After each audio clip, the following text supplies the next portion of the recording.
Good afternoon, everyone, and welcome to the 64th audio file in the audiocast series known as the Q News Patriot. I am the Q News Patriot. My name is SGAnon. I'm coming to you this afternoon, today, this 20th day of October 2023, with some fascinating and I think very salient information that is going to help all of you inform the lens, your own personal lens, I should say, on what's happening, what's really happening in the world today. I think it's no surprise to all of us out there that the narrative space has broken open so completely and with such vitriol since the beginning of the Israeli-Gaza conflict. Q said multiple times that Israel was last. In one drop, Q said that Israel was last for a reason not mentioned even a single time. When we consider that Q's purpose was a great awakening operation as well as a military intelligence coordinated overthrow of the deep state military machine, we also have to appreciate that, if Q is saying something is last and not mentioning it, it is likely because it would impede operational effectiveness and operational success at the end of the day. In our previous file, we talked a little bit about how one of the Q drops, drop 2337, tied back to the events currently happening right now in Israel and Gaza, especially as it pertained to the Israeli-Mossad surveillance network failure. We're going to get a little bit deeper with that today. We're going to talk about the Balfour Declaration just a little bit, and we're going to talk about the coming dissolution of the state of Israel. It's important to note that I am using the term state of Israel, not the people of Israel, but the state of Israel. So we'll get to that here in just a moment. We've got a number of things to cover on our file today. Without further ado, Patriots, let's go ahead and get right to it. We're going to start our conversation today with POTUS 45. POTUS 45, very active on TruthSocial today. But one of the truths that was put out by the president, which I thought was absolutely fascinating, came out today at 9:21 a.m. Just this morning, Eastern Standard Time, October 20th. Does anyone notice that the election rigging Biden administration never goes after the riggers, but only after those that want to catch and expose the rigging dogs? So there's our dog comms, Anons. I think this is a message being given to those that are involved in rigging the elections at the state and community level, and the ones who sort of know what they're a part of. This is a heads up that individuals like that will be charged with treason. Treason is an offense that is punishable by death, and dog comms are typically referring to some sort of death scenario or some sort of death being imminent. POTUS 45 goes on to say, massive information and 100% evidence will be made available during the corrupt trials, capitalized, started by our political opponent, capitalized. We will never let 2020 happen again. Look at the result. Our country is being destroyed. MAGA with 3 exclamation points. What I found very interesting about this particular truth, Anons, is that we had a number of out-of-place capitalizations, and they seem to tie back to some fascinating things, but the most obvious connection is the repetitive use of the word rigging, rigger, rigging, the RIGG, right, and the triple R especially being right at the front of those words. So I actually came over here. I had a wild hair, and I thought, well, I'll just look for 3 capitalized R's typed right in a row on the Q boards. I came over to the Q web, the Q aggregator that I use. I typed in RRR. And I came up with drop 2824 is actually one of the first drops, 28, 22, 23, and 24. The graphic in here is really quite amazing, especially considering the rhetoric coming out from General Michael Flynn here recently publicly on Twitter regarding Q as a PSYOP. We're not going to comment on that on this program, at least not on this file right now. But I find it absolutely incredible that within 24 hours of that proclamation by an individual heavily monitored by the mainstream media regarding Q, we have this post put out by POTUS 45, and drop 2824 contains 2 graphics. Graphic number 1 is President Trump being sort of strapped down and held down by the Lilliputians. The graphic is a take on Gulliver's Travels, the giant Gulliver and the different tiny people that kept him tied down to the ground and entrapped and unable to do anything. And we have Gulliver's president in this graphic, and we have President Trump reaching up and reaching out and pressing a red button in the middle of what appears to be sort of a lamppost or some sort of screen that has the American flag on it, and on the top of that post is a sign that says emergency, and it has blaring sirens coming out, right? So that's your EBS or your EAS reference right there, a national emergency requiring an announcement. And drop 2824, being the last in this series of 3 drops right here, contains a second graphic. The graphic at the bottom is just a zoomed in picture of the actual emergency button and flag that are being pressed by President Trump. And at the top of that, on the top of the emergency sign there, we have the letter Q in police blue. So, which tells me law enforcement, right? Activation of law enforcement at the national emergency level. And I believe that to be, as we've discussed a number of times on this program, the National Guard. Why else would National Guard, more than, I believe it was more than 20,000 of them, why were they deputized as U.S. Marshals, right? So this is a very powerful come from President Trump that a national emergency situation, going back to the reality of Q and the Q operation that is occurring around the world, absolutely is real, and it is coming. Remember, President Trump has the Trump cards.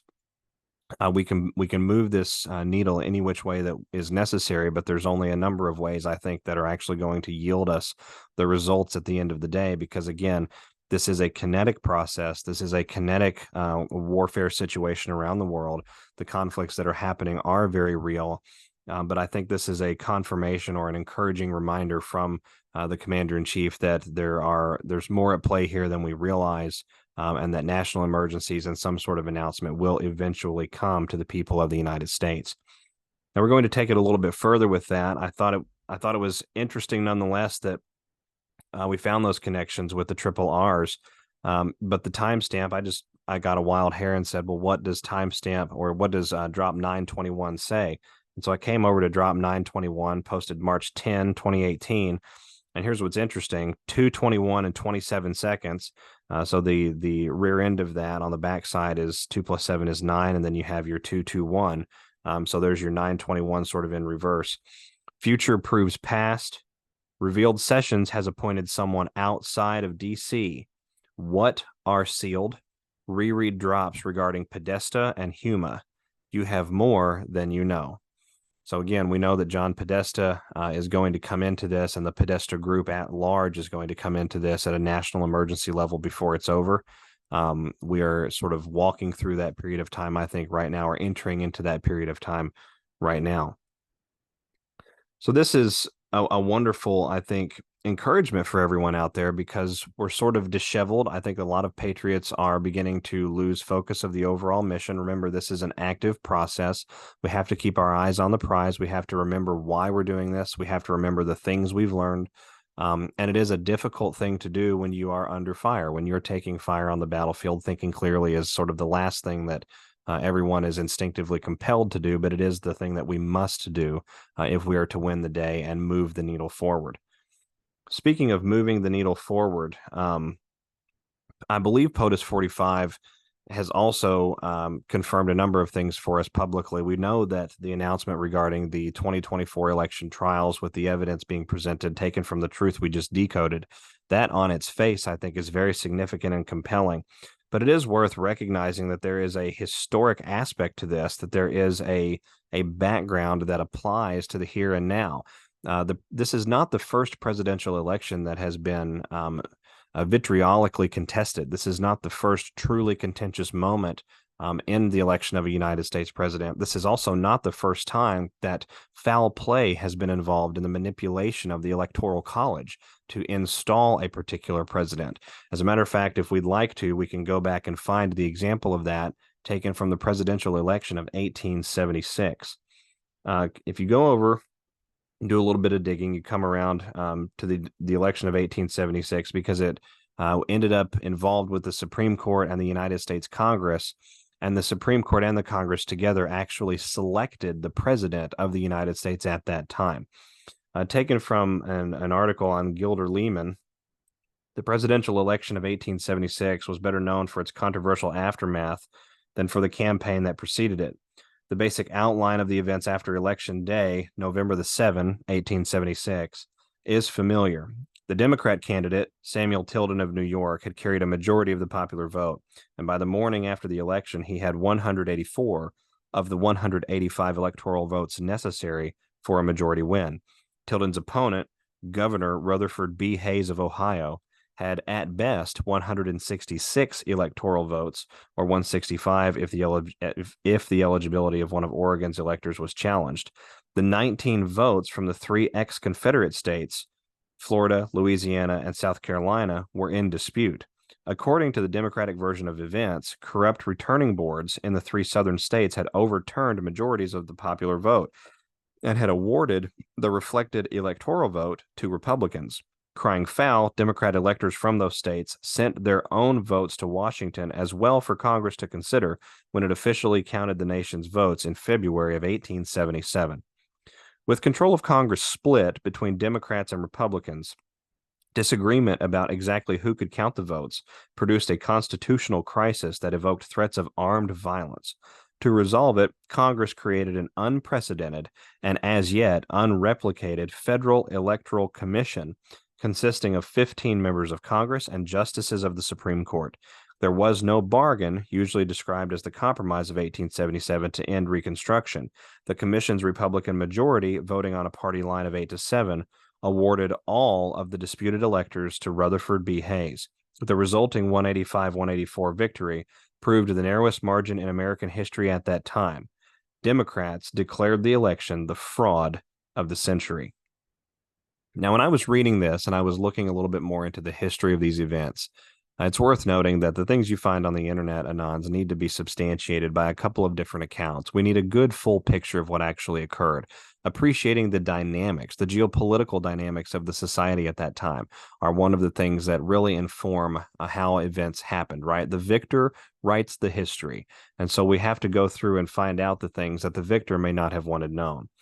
For example, if we look into the ancestry of Rutherford B. Hayes, for example, we find out that Rutherford B. Hayes was the great-grandson of an individual named Ezekiel Hayes, who was born in 1724 and who passed somewhere around 1817. Ezekiel Hayes was an individual that was involved, was an individual that was involved in making guns and locks for soldiers that were in Captain Benedict Arnold's Second Revolutionary Company. If we go over here to the University Archives, I believe this is University of Alabama, possibly, UA Archives. Come over here. There we are. Let's read. In 1764, New Haven merchants Benedict Arnold and Adam Babcock, both in their 20s, formed a partnership with one another, bought 3 trading vessels, and established a lucrative West Indies trade. Arnold, Timothy Jones Jr., and Pierpont Edwards were 3 of the signers applying to the General Assembly of Connecticut, then sitting at New Haven, for a charter which was granted on March 2nd, 1775, forming a district military company by the name of the Second Company of the Governor's Guards. The company responded to the Lexington alarm in April and marched to Boston to assist Patriots there. Captain Benedict Arnold was commander of this Second Company of Governor's Guards. Edwards, later a member of the Continental Congress, was the youngest son of Reverend Jonathan Edwards. Joel Bradley was a second lieutenant in the militia in North Haven and was present at the burning of Danbury by the British, as was Arnold. And Rutherford B. Hayes's great-grandfather helped make guns and security equipment for this very group. And so it is extremely likely, if we look at the geopolitical tensions back in those days and how this would have been just a century later, right? In other words, at a civilizational level, the memory would have been relatively fresh about the events of the Revolution, the War of 1812, the early portion of the century, and then, of course, the U.S. Civil War, which was just on everyone's mind in 1876 and 77. It is extremely likely that we had vitriol present because of the ancestry of President Rutherford B. Hayes. This is an individual that went back to, a traitor, quite frankly, in the American Revolution, right? And we know if we trace the lineage even further, you actually end up at George Hayes from Scotland, right? The Midlothian area of Scotland. So there's always more at play. And as I began to dig a little bit more about what actually happened with the appointment of the president through the Electoral Commission that was created in 1876, it becomes more and more apparent to me that what occurred at that time was a manipulation of the electoral process. In response to the disputed electors of 1876, we had this commission established. It consisted of 5 members of Congress from the House, 5 members of the Senate, and initially 4 Supreme Court justices for a total of 14 committee members. The committee members were sort of divided down partisan lines. We had favoritism on both sides, but a 15th member needed to be added. The 15th member was projected for a short time in the lead up to the inauguration of 1877 to be Justice David Davis of the U.S. Supreme Court in those days, David Davis being a registered and proclaimed politically independent individual. In other words, he was the favorite. He was the shoe-in for someone who was going to have to make a nonpartisan decision about who ultimately was going to occupy the presidency of the United States of America. However, in that very brief period, that 90-day period between November of 1876 and February of 1877, the state of Illinois held a snap election and elected David Davis to senator, which he then accepted. As a result, the justice who replaced David Davis as the choice for the Electoral Commission's 15th member was Justice Joseph Bradley. Joseph Philo Bradley, born in 1813 in New York to Philo and Mercy Bradley, attended local schools, and in 1833, he enrolled at Rutgers University, where he initially studied ministry, but then he switched to law. He was admitted to the bar in 1839 and began a private practice where he specialized in patent and railroad law. In other words, he specialized in the commercialization the legal apparatus that discussed the emerging industrial commercialization of the American landscape, right? This is an individual who would have interacted heavily with those involved in the oil and gas industries, with those involved in the heavy steel and manufacturing industries. Whether he was for or against, right? We could go back and do a further dive on history and get a good picture of that. But the exposure itself, I think, speaks in intense volumes. But here's where it gets really absolutely fascinating. So we know that President Ulysses S. Grant, with the Act of 1871, was in a position where the choice was the existential existence of the Republic, at least in name, or the complete dissolution and piecemealing off, if you will, the separation and breaking apart of the United States of America as surety for the debt that was incurred throughout the U.S. Civil War, and then the promise of the the promise that later became, the Act of 1871. President Grant was in a position, I think, that not many of us could imagine. He was faced at the time with interests that were foreign, that were capable of spawning off unrest in the United States, and were going to piecemeal the territories off and cause chaos and consternation. And so the choice was to take the more symbolic approach and allow the USA to continue to exist optically. And so that's what actually happened with President Grant. It's worth noting that President Grant did a lot of the presidential actions that he did in his terms. I believe it was a 2-term. I don't remember off the top of my head, but in his period in office, he took a number of measures that were directed to salvage, to save face, if you will, for the United States of America in the face of essentially what amounted to a reconquering of our country by the British Crown. So what's amazing is that Joseph Bradley was actually appointed to the Supreme Court in 1870, and he was appointed by then President Ulysses S. Grant prior to the Act of 1871. And what's so incredible about this appointment is it came very shortly after the Supreme Court had struck down something called the Legal Tender Act. The Legal Tender Act went all of the way back to 1862, when Congress had used the act to issue treasury notes as a substitute for gold in its efforts to pay off the Civil War debts. In other words, we are going to convert to fiat money, and we're going to pay the fiat debtors who are fomenting the U.S. Civil War. We're going to pay them off with the very same fiat debt that they're trying to impose upon us. The Supreme Court invalidated the issuance of that paper money, actually, in a case called Hepburn v. Griswold, which was adjudicated in 1870, and that became the first of the legal tender cases. What is so amazing is that very shortly after that, Grant's Supreme Court nominees, which included Justice Joseph Bradley, um, voted to overturn this decision that had been made by the court prior to, and they actually held in Knox versus Lee and Parker v. Davis from 1871, which were heard concurrently. They held that the fake tender could actually be used as legal fodder. So this was an individual, this Joseph Bradley, Justice Bradley, was an individual who was in the pocket of the deep financial interests who controlled the United States of America.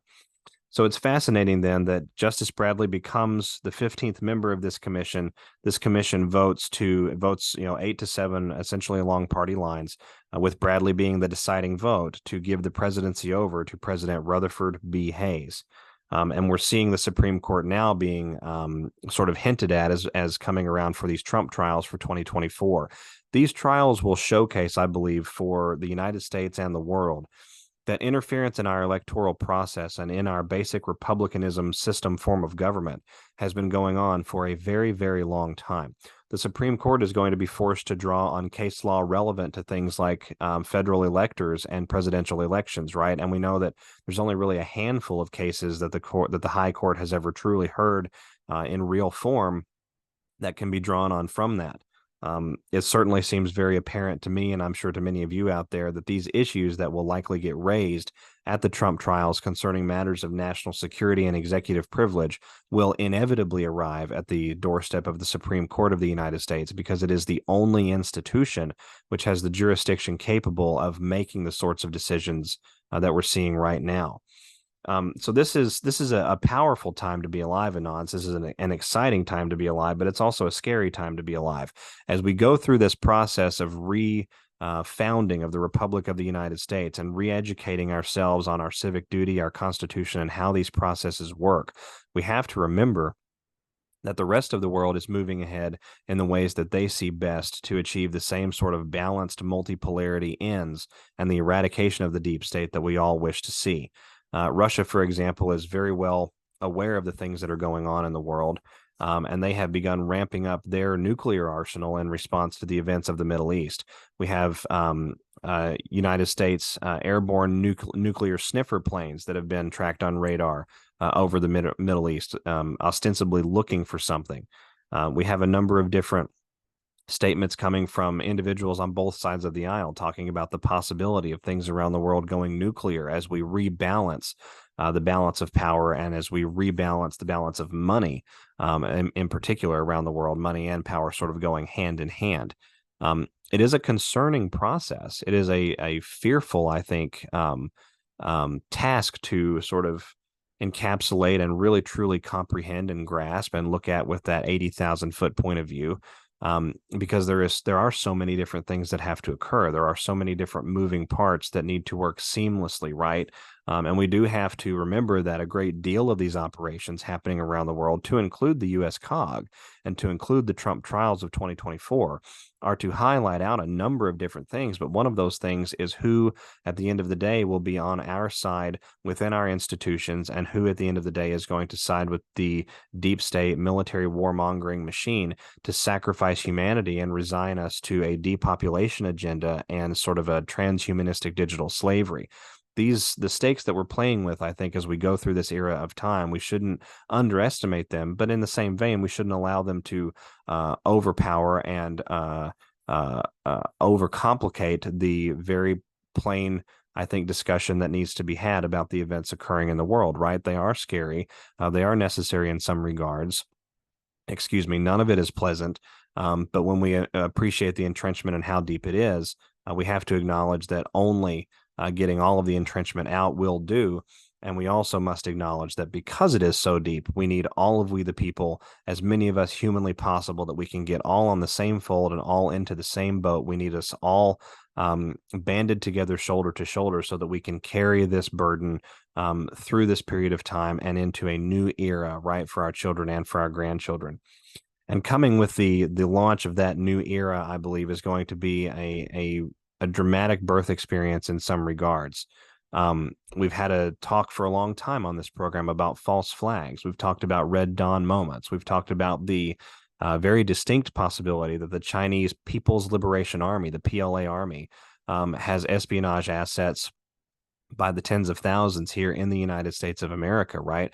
We've talked about the activation of different weaponry around the world. We've talked about the nuclear word. President Trump many times has highlighted World War III, the nuclear word, right? He'll put an end to everything in 24 hours. He's very plain about that. He seems very confident, but this is a delicate and tenuous time.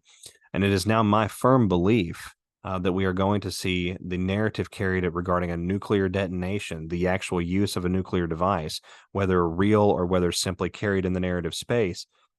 Excuse me. I believe that we're going to see that coming to the fold very, very soon. And I'll tell you why. If we come over here, over on X, we have a post shared by a very good Anon today. Excuse me, this post shared yesterday afternoon. It's a short video of President Putin walking along with his security guard and a number of different individuals in the background. And what we have is a display of Russia's nuclear suitcase capability being guarded by the individuals, tasked with being a part of that high-level security detail. What's so incredible about this is that the Russian nuclear suitcase doesn't get shown very much at all. They're extremely clandestine about this sort of thing, right? And understandably so when we look at the history of the Cold War, the time of Bolshevism in Russia, the time of breaking away, right, and the rise of the Russian Federation in the mid and late 1990s. So this is a powerful, I think, message being sent. I believe this is a powerful narrative conveyance being sent to the world that we are not afraid to sort of walk up to the nuclear line, right? And if that is what any remaining deep state assets around the world seek to incite, then we will provide, what we have to provide in order to ensure that we feel safe, secure, and protected in our persons and in our national interests. And then just today, we have a video surfacing from online, which shows the Russian military placing an intercontinental ballistic missile pod, a very, very large pod, being carried by a military truck. It's actually loading the missile pod down into a launch pad. So we're seeing the rhetoric being carried, I think, not only in word, but in action as well, to set the world up for some sort of a nuclear scare event. And everyone has used the term nuclear quite a bit. We have it on the lips of all of the mainstream and even alt media journalists. President Trump has highlighted it a number of times. Presidential candidates are highlighting it a number of times. And even President Putin has come out, and President Xi as well, and discussed that nuclear conflict is not to the benefit for humankind. It's not to the benefit of Russians or Chinese or anyone else. But nevertheless, when pressed with the exposure of such a deeply entrenched enemy, and especially considering that those entrenchments infiltrate as well into the Russian military and intelligence services, right? And certainly into the Chinese CCP military and the People's Liberation Army. Xi has been cleaning house there for a very long time. So to see these actions now being taken by Russia publicly and being allowed to be released online, that's very much a message in my estimation that we are approaching that time where some sort of nuclear device is going to be, at least in the narrative space, is going to be claimed was either activated or stolen or maybe went off by accident. We don't know what they're going to say, but the detonation word, I think, is important, and it looks like they are going to prepare that narrative.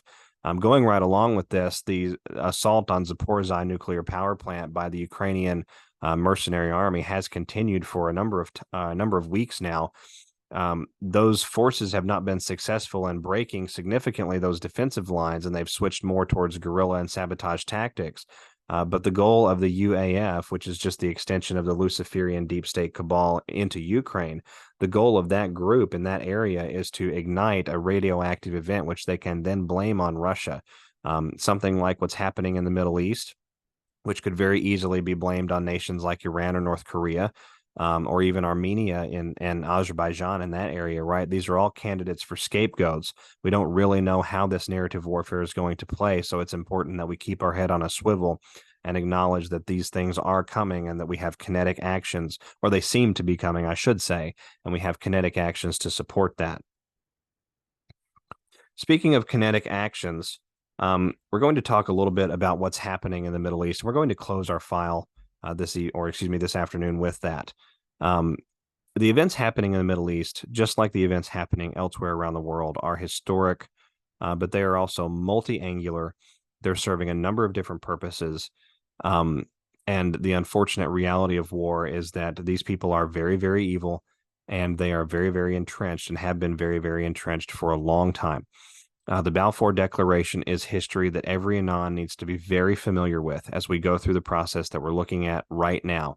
The entities that actually conducted the transition of land from one group to the other in 1947 and 1948 with the creation of the now State of Israel. And I use that terminology. It's very important that we highlight the State of Israel, not the people, the State of Israel. When we look at the events that actually occurred, we're looking at yet another ancestral righting of wrongs. But in addition to that, what else does the Mossad have access to? The Mossad has access to all worldwide media. The Mossad and the Israeli government, in conjunction with corporations around the world, has access to nearly all of the information space, nearly all of the digital space. Through their leverage of alliance with the CIA, the Five Eyes network of the West, they control all social media, or they have a say in all social media giants in the largest digital spaces that are available to we the people out there in the world, which is primarily your North Americas, Europe, and the Asias. So when we appreciate then that what is occurring right now in the Middle East is likely to expand, we have to wonder why the expansion. We have to wonder what purpose does that serve. The purpose I believe that it serves is to provide a public basis for the dissolution of the State of Israel as it is right now, and a reestablishment or a renegotiation of a state or a series of states, a possible 2 or 3 state solution right there in the Middle East. We really don't know. I'm not qualified to opine on how things may play out post this period of time, but what I am qualified to say is that the dissolution of the State of Israel is absolutely coming, and I can tell you why, Anons. It has already occurred. I'm going to come over here, and I'm actually going to share my screen. And I suspect that for many of you out there, this will probably blow your mind.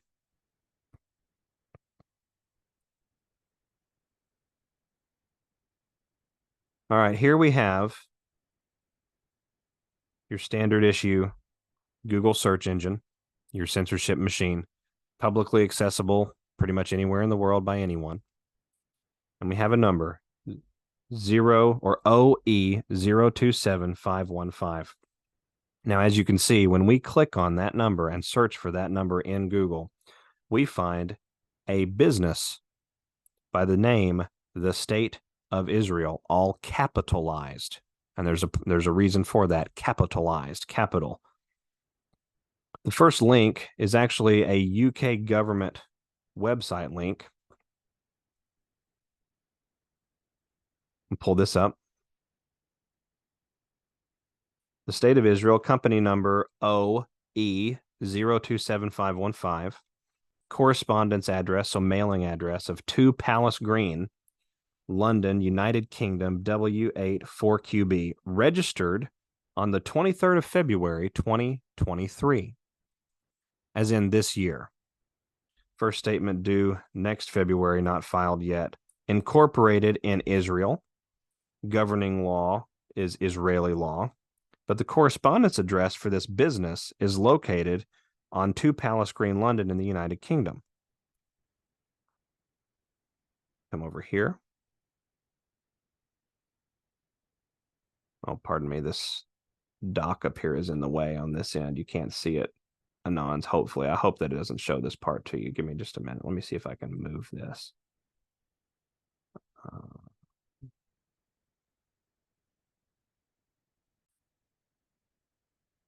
There we go. Got it moved out of the way.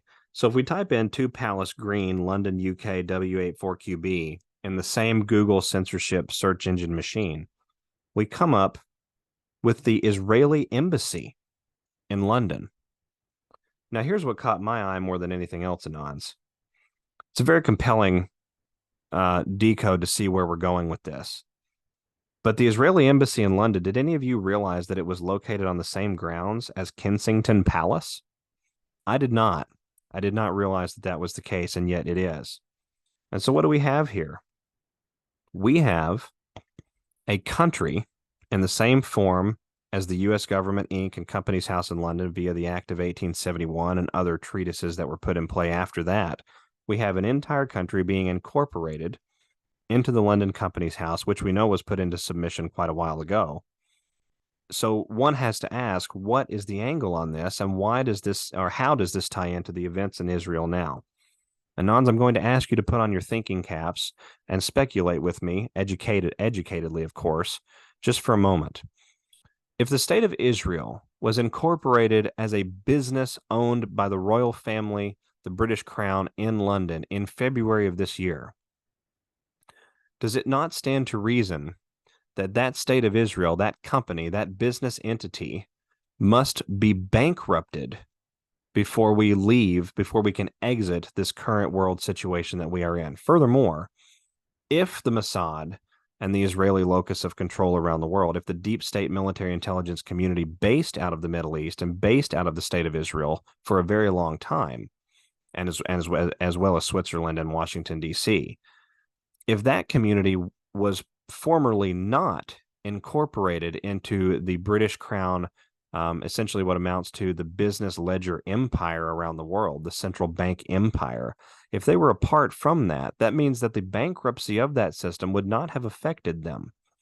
So by drawing them into the system, by incorporating the state of Israel as a business entity, taking away its sovereignty in the same fashion that the United States had its sovereignty removed via the Act of 1871, if we carry through and we do that, then we now expose this entity and all of the governmental factions and levers of power therein to the results, the consequences of a full-born worldwide central bank bankruptcy movement. And that is what President Trump spawned off in 2017, 18, and 19 with his actions as president of the United States of America. He bankrupted the largest corporation, the largest business, the largest portfolio holding, if you will, of the British Crown worldwide digital and physical empire. And what we're seeing now, I believe, is the culmination in October of this year, the beginning of the public bankruptcy and the dissolution of the state of Israel as it presently is, because the state of Israel of 1948 has already been dissolved, has already been absorbed into Companies House in London, and is no longer a real entity. It is now a shadow fiction in the background, and what we are dealing with is a legal fictional fraud in the foreground that is being outed at this for all of the deep state evil that goes on there, right? And it's not just in Israel; it's in all of the Arab world, and it's in all of the Middle East. It's everywhere, right? It's 98% of all governments everywhere. But we are witnessing a major junction, a major safe house, a major headquarters of this corruption for the last 75 to 100 years. This major junction is now involved directly in the bankruptcy and failure process, which will expose and destroy the military, mercenary, central banking complex all around our earth. This is the most exciting time to be alive. It is tragic. It is difficult. There are horrors that come with war. There are horrors that come with rooting out and entrenchment, a cancer that is 98% deep and that has affected all of us for a very long time. But this is truly a fight to end all wars. This is the battle to destroy terrorism forever. What is the largest terroristic entity on earth? It is the U.S. CIA, the U.S. Deep Intelligence Community, DARPA, the Pentagon, and different captured flag officers and their military alliances in other nations around the world who seek the same end. And Israel and Hamas, as well as Jordan, Saudi Arabia, Iran, and all of the other major tip of the tongue players, no one is an exception to that basic rule. So in order to bring the entire system down, in order to bring everything under one umbrella and then drop the building on their heads, we had to get all of the individuals involved in the deep state West, to include those in the Mediterranean and African areas, and to include those in Taiwan, and to include those in Western Europe and in the North Americas. We had to get them all underneath the same British Crown umbrella, if you will, the same empire that spawned off the locus of financial control around the world, which then became the military and governmental manipulation that we all see right here, right now. We had to get everyone under the umbrella so that we could bring it all down on everyone, and everyone means everyone. What an incredible and awesome ride. I am so excited to share these times with all of you, despite their difficulty, despite their terror, despite their concern and their worry. And there's plenty of that. We could talk about that for probably an entire file just on its own, multiple files even. But I prefer to talk about the future that we have coming, and the confirmation we have here along in this process that that future is inevitable. Despite things being rough, there is hope at the end of the tunnel. Despite things being uncertain or shaky, there is good authority. There is good encouragement out there, I think, where we can draw from. We can draw from both of those areas. A reality that is absolutely staring us in the face without staring us in the face. We have military coordination across theaters that has never happened before in the history of the world. We have a continuity of government operation here in the United States that has never occurred before. It is an original, unprecedented moment. We have President Trump highlighting the importance of different U.S. states, the nexuses of corruption, and then reminding us that things are coming back to the culmination and the outing of national emergencies that his presidency put into place, right? And then we have the assurance, I think, in many regards, that when we sit down and we see the birds flying about, and we see the crickets running across the ground, and we see the grasshoppers jumping through the fields and the squirrels leaping through the trees, no one seems bothered. Everyone seems to realize that it is going to be okay. Nature understands that God wins. Nature understands that without the Holy Spirit, these people don't even exist. Without the Holy Spirit and without God's sovereignty and omnipotence over all things and omnipresence over all things, none of their nefariousness would even be possible. Excuse me, I'm a little tongue-tied because it is so exciting. It is so compelling, Patriots. And I'm very glad that each of you has made it this far in this journey, and that you're still here listening to broadcasts like this, because this really is where the flavor, I think, of the news cycle, the flavor of the direction of the world begins. We are the news now. The digital army is powerful and strong. The digital army understands what has to be done. Patriots around the world know that it's not one side or the other, it's us and them. We're figuring it out very quickly. It's in every major TikTok video, right, that's coming out and going viral. The discussion about politics and where things are falling. People are beginning to have the great debate again. The narrative space is opening up again. This is an incredible and amazing time, and I hope that each of you out there is reminded that we shouldn't miss the entire forest and the majesty and the beauty of it because a few of the trees are very rotten. I look forward to coming together with each of you again soon on air and being able to discuss the victories that we've had in this process. And I want to give a shout out to all of those that have dealt with such difficulty and such loss and have felt so overwhelmed, because all of us have.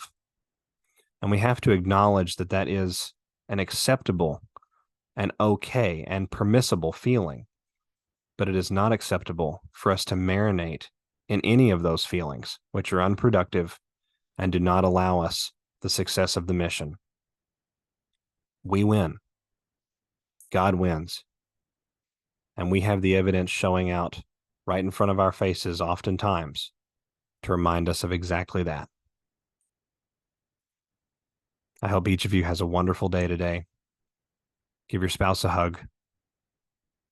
Kiss your children. Spend some time in the comfortable, temperate weather. And remember, We're building a new earth, and we take this journey together, one step at a time. This is SGAnon. I'll be back with each of you again soon. Thanks. Bye-bye.